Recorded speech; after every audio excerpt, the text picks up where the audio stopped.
Всем привет! Сегодня я бы хотела показать свой мини-цветник на подоконнике. Итак, начнем.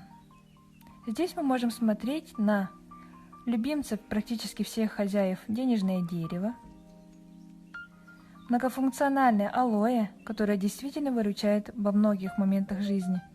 А вот это неприхотливое растение суккулент аихоризон, которое действительно не требует большого ухода за собой. Эустома с фиолетовыми цветами. А вот эта красавица глоксиния с красными цветами.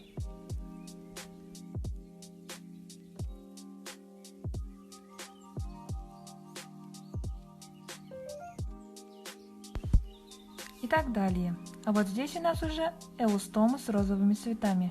Правда красиво?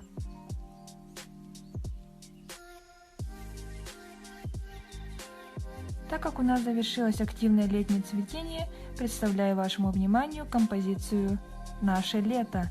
Вот здесь у нас ветка гладиолуса с клумбы, которая добавляет летнего настроения и уюта в дом.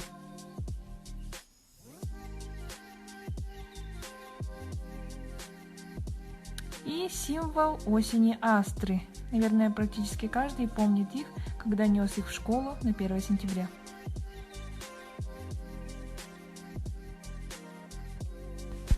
Чтобы укрепить свое здоровье и получать витамины, вот здесь посажен сладкий перец.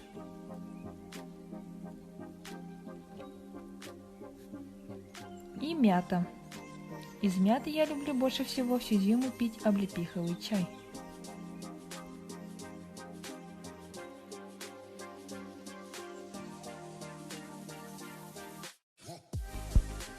А тут поистине всеми любимые цветы – розы. Про них слагались стихи, и они очень часто поются, упоминаются в песнях.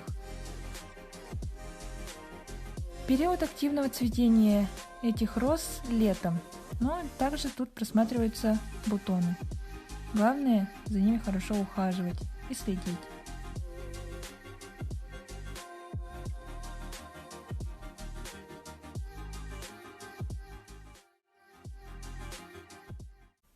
И вот я вам показала свои растения на подоконнике. Всем спасибо, до свидания.